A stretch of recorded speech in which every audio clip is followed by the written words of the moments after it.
Antes de começar o vídeo, já vou ter que explicar aqui pra vocês que esse vídeo é meio que um compilado de vários vídeos curtos que eu fiz a respeito de My Hero Academia Vigilantes, e então eu condensei eles aqui de acordo com a sequência, no caso aqui, né, a ordem cronológica dos fatos, e juntei tudo e literalmente parou na parte onde eu estou agora lendo e trazendo os vídeos curtos pra vocês, consequentemente trazendo agora vídeos longos, no caso aqui meio que uma espécie de compilado. Mas antes de vocês continuarem assistindo e tudo mais, vou pedir pra vocês deixarem o like e se inscrever no canal que não é inscrito, que é muito importante. Inclusive, né, com like eu vou saber se vocês querem que eu continue trazendo esses compilados pra vocês ver de uma forma rápida e bastante dinâmica. Além do mais é isso, fiquem com o vídeo e eu também vou aparecer em alguns momentos explicando a situação e também fazendo a transição pra vocês de um capítulo pro outro. O Koichi, o protagonista de My Hero Academia Vigilante, simplesmente encontrou o All Might, inclusive o mesmo salvou o Koichi, que simplesmente pediu aqui um autógrafo, enquanto ele apertava a mão do Capitão Celebrity, que literalmente o All Might conhecia ele, já que ele é um dos heróis mais fortes dos Estados Unidos. Mas resumindo toda essa história, basicamente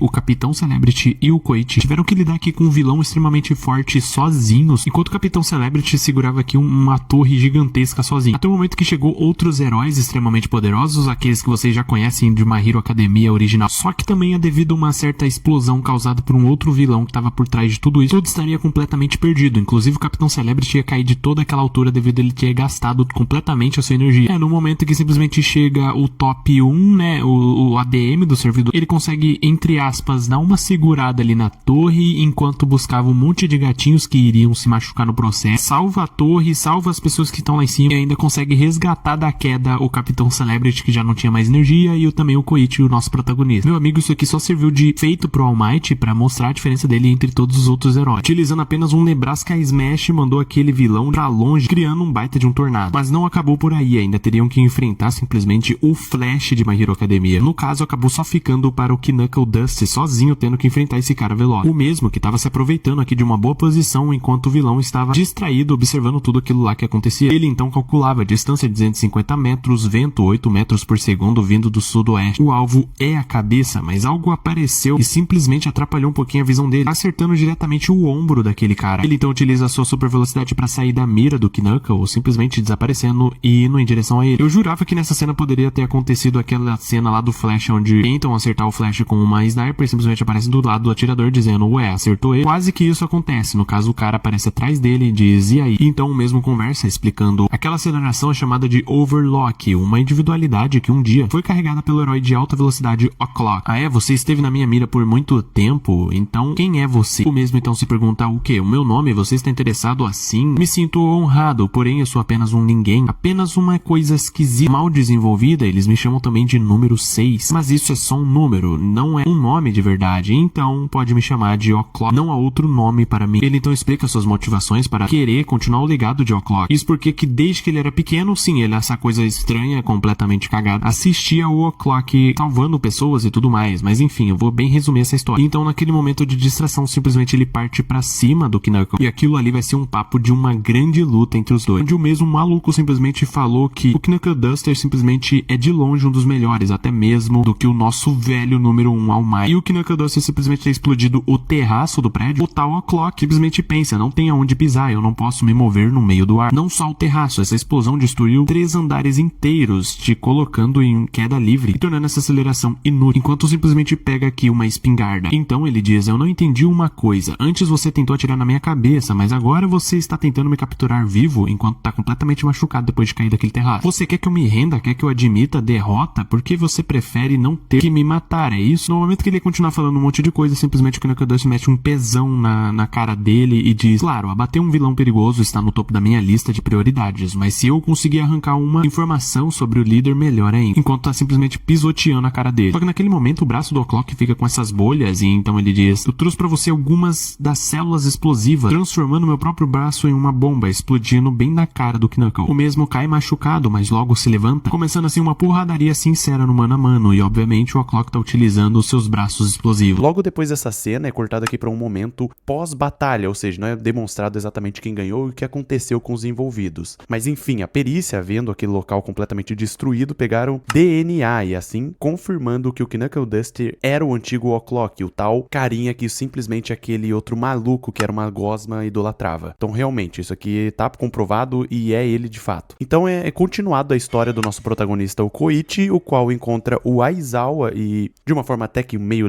aleatória, ou mesmo conta a sua história de como foi o seu colegial. Mas já deixando claro, igual lá no começo que eu falei do vídeo, eu só trouxe algumas partes importantes ou engraçadas que eu achei, de forma que não é na ordem cronológica. Simplesmente o Aizawa contando aqui como é que foi sua vida colegial em My Hero Academia Vigilante. Basicamente ele explica aqui pro nosso novo protagonista de Boku no Hero que não se deve ser manipulado pelas suas emoções. Se você não estiver preparado para a responsabilidade, então não deveria se envolver para começo de conversa. E é por isso que na juventude dele, quando ele avistou um gato no meio da chuva e sozinho, um filhotinho, ele pensava, eu não sou All Might. Uma pessoa normal tem um poder normal. Antigamente eu não estava nem perto de ser eu mesmo e não era capaz de salvar um único gato. E no caso ele simplesmente abandonou o gatinho ali e pensava, desde criança era assim que eu me vi. Mas pelo menos ele deixou o guarda-chuva dele pra cuidar do gatinho. Chegou muito molhado ali na sua escola e foi julgado por isso. Um monte de gente ficou criticando. E um dos seus amigos, né, o Yamada, aos seus 16 anos também na mesma classe do Aizawa, dá pra ver que ele não mudou nada mesmo depois de velho. Então seu segundo amigo, o Oboro Shirakumo, sim, aquele lá que vem a se tornar vilão depois futuramente, chegou simplesmente voando em sua nuvem, até porque essa é a individualidade dele, direto na janela do terceiro andar. E adivinha, ele quem salvou o gatinho que tava lá no meio da chuva. E de quebra ainda trouxe aqui o guarda-chuva do Aizawa. Aos poucos o Aizawa foi percebendo a maneira com que esse cara vivia e começou a se espelhar. Melhor dizendo, entender e mudar a sua percepção do mundo. Daí pra frente então os três começam a se envolver em várias encrencas e coisas que aconteciam e acabaram se tornando aqui amigos. As roupas da Midnight são simplesmente ainda piores em My Hero Academia Vigilante. Isso porque estavam nos mostrando aqui o passado do Aizawa. Então mesmo, ao ver simplesmente o novo traje da Midnight, se pergunta, você não está vestindo nada debaixo desse sobretudo e também desse cinto? Ela simplesmente revela que não tá usando absolutamente nada. E explica as motivações de estar utilizando esse traje. Ele é usado mais prático. Eu precisava suportar tanto a minha individualidade quanto meus movimentos, e esse design fabuloso serve para as duas coisas. Belo e funcional. Minha filha, mas isso aqui é um canal de respeito. Ela simplesmente ainda reforça, eu não sinto vergonha alguma. Ele pergunta, talvez você deveria. Daí simplesmente o Shirakumo interrompeu ele falando, qual é? Ninguém pediu a sua opinião, Shota. Se você tem problemas com beleza, então eu tenho problemas com os seus gostos. Bom, nós já sabemos que ele quer ver demais. Mas a explicação que ela mudou de traje pelo simples fato de que um ano depois o governo aprovou a lei de limitação de pele expostas no traje de heróis. A lei mudou mais rápido do que o pensamento das pessoas. É por isso que ela teve que trocar de traje simplesmente para dispor tantas partes do corpo. O Aizawa, quando jovem, era considerado o pior entre o seu trio de amigos em My Hero Academia Vigilante. Bom, o trio de amigos no trabalho basicamente era o Loud Cloud, juntamente aqui com a Midnight, com o seu traje, e na verdade ela ter traje ou não é quase a mesma coisa. E basicamente os três eram estagiários aqui da agência Purple Revolutions do Purple Hagnes, que é esse carinha aqui que tá fazendo pose de jogo. E basicamente eles estavam aqui enfrentando um vilão assim, mais ou menos, só que o Aizawa,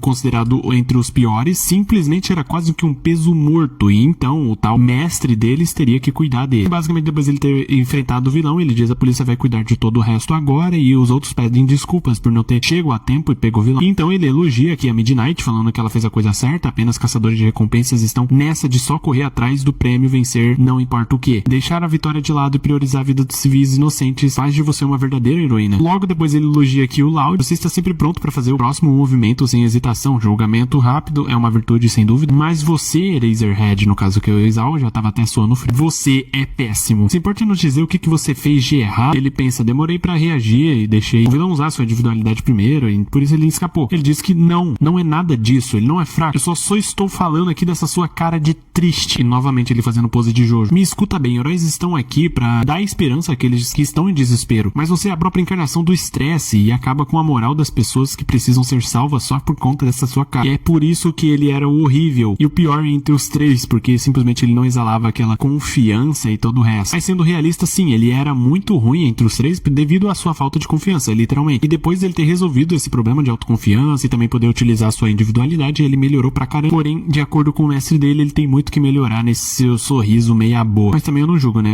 Se liga só nesse sorriso que eu ri. Bom, nesse momento é encerrado as lembranças, né? No caso aqui a história colegial do Aizawa, e simplesmente voltado pro dia a dia com o nosso Koichi, e simplesmente isso aí acabou de acontecer, que vocês vão ver agora. A Popstep simplesmente saiu de heroína pra uma vilã em My Hero Academia Vigilante. E sim, ela tem que enfrentar o próprio amigo, o Koichi, simplesmente explodindo tudo à sua vista. E minha filha, coloca uma roupa que isso aqui é um canal de respeito. Bom, pra vocês entenderem um pouquinho melhor, basicamente ela foi capturada capturada por esse maníaco maluco e simplesmente colocou nela aquela tal abelha rainha, a qual dá poderes explosivos pra pessoa que tá sendo dominada, porém, como eu acabei de falar, ela tá sendo dominada pela própria vontade da abelha, que é só sair explodindo tudo, virando uma vilã. Sendo bem resumido assim. O único grande problema dessa tal abelha rainha é explicado. E se você deixar os heróis resolver o problema, é claro que eles não vão deixar ela destruir a cidade. Porém, assim que tentarem prender ela, no caso, a pior hipótese é que elas vão destruir ela por dentro e simplesmente ir embora. Só existe uma maneira de extrair essa abelha de dentro dela. Inclusive, o cara que conseguiu já essa proeza foi simplesmente o Knuckle Duster ao salvar a sua própria filha. Mas com certeza vai ser bem diferente no caso aqui da Pop Step, até porque ela é uma personagem bastante poderosa. Além dos seus próprios poderes, ela possui os poderes da abelha rainha e também ela pode voar. E falando a real, encaixou perfeitamente pra Pop Step devido a essas asinhas, o uniforme e todo o resto. A real pergunta é, será que o Koichi vai conseguir fazer alguma coisa, sendo que na primeira batalha entre os dois ele acabou perdendo? Se quiserem que eu continue trazendo uma Hero Academia Vigilantes aqui, já sabe muito bem o que fazer. Deixa o like. Depois do Koichi, o nosso protagonista de Boku no Hero, ter pego a Pop Step e fugido, entre aspas, do O'Clock que tá vindo atrás dele, ele se viu numa situação complicada, até porque ele tava indo de frente com o Endeavor, o mesmo que tava doidinho pra matar os dois. Ele notava a situação dizendo, então a menina tá ferida, parece que você não vai conseguir pular por aí enquanto carrega ela, mas isso não te impede de ficar deslizando de um lado pro outro. Você não vai fugir, seu vagabundo. Enquanto o Koichi vinha pra cima dele o mais rápido que pudesse e bolava aqui um plano, né, do que ele poderia fazer. O Endeavor então arremessa aqui um dos seus poderes, o Koichi desvia e então acerta o chão. Só que então ele apela, utilizando o seu Reigen Assault Hell Mine Field. Resumindo, faz todo o chão pegar fogo pra um caramba. Só que como todos nós sabemos, o Koichi agora sabe voar. Ele sai simplesmente decolando embora pra PQP, enquanto o O'Clock acabou sendo pego pelo fogo e queimando sem parar. Só que lá em cima o Koichi simplesmente para de utilizar os seus poderes, caindo diretamente pro chão, caindo em um colchão gigantesco, até porque isso aqui já era tudo combinado com outros carinhas, né, os amiguinhos aqui do Koichi, entre aspas, entregando ela pra eles, até porque eles iriam fazer a operação da retirada aqui da abelha rainha. Só que daí então o Endeavor acaba encontrando ele e chegando lá. Mas a Midnight, que é amiga da Pop Step e não quer ver ela morrer, simplesmente brota do nada salvando todo mundo. Apenas dizendo que tá tudo bem, que agora ela sumiu daqui e simplesmente vai cuidar da menina, e que o T-Crawler, no caso o Koichi, simplesmente desapareceu. Mas também é mostrado que o O'Clock ainda tá vivo.